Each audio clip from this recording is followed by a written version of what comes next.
اچھا ایک آخری بات مفعول مطلق کے حوالے سے. مفعول مطلق جیسے میں نے آپ کو بتایا کہ لازمی نہیں ہے کہ یہ اسی فعل کا مصدر ہو، بلکہ اصل میں اس فعل کے معنی میں ہونا ضروری ہے. اب اس میں یہ جو فرق ہے وہ اس طرح سے بھی ہو سکتا ہے کہ آپ کا فعل جو ہے وہ ایک باب سے آ رہا ہے اور مفعول مطلق دوسرے باب سے آ رہا ہے، یہ پاسبلٹی بھی ہے.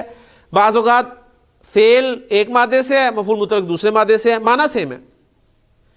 بعض اوقات مفعول مطلق جو ہے وہ ایک باب کی بات ہوگی غالباً، باب ایک باب سے ہے اور وہ دوسرے باب سے، اور ان باب میں ابواب میں بھی ایک ثلاثی مجرد سے آ رہا ہے، ایک مزید فی سے آ رہا ہے. تو یہ مختلف کمبینیشنز آپ دیکھیں گے قرآن مجید میں بار بار آپ کو ملے گا. جیسے اس کی ایگزامپل دیکھیں، وَتُحِبُّونَ الْمَالَ حُبًّا جَمًّا.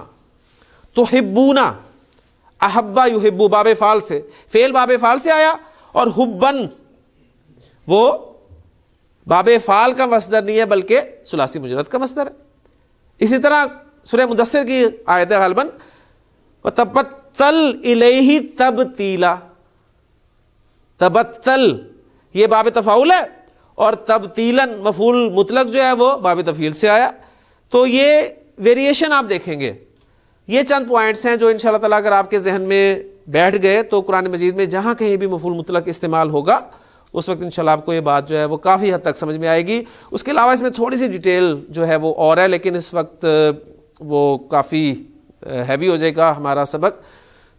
اگر اس سبق میں یعنی سورہ ملک کے اسباق میں وہ کوئی ایسا مقام آیا تو اس وقت میں اس کو مینشن کر دوں گا، ورنہ جو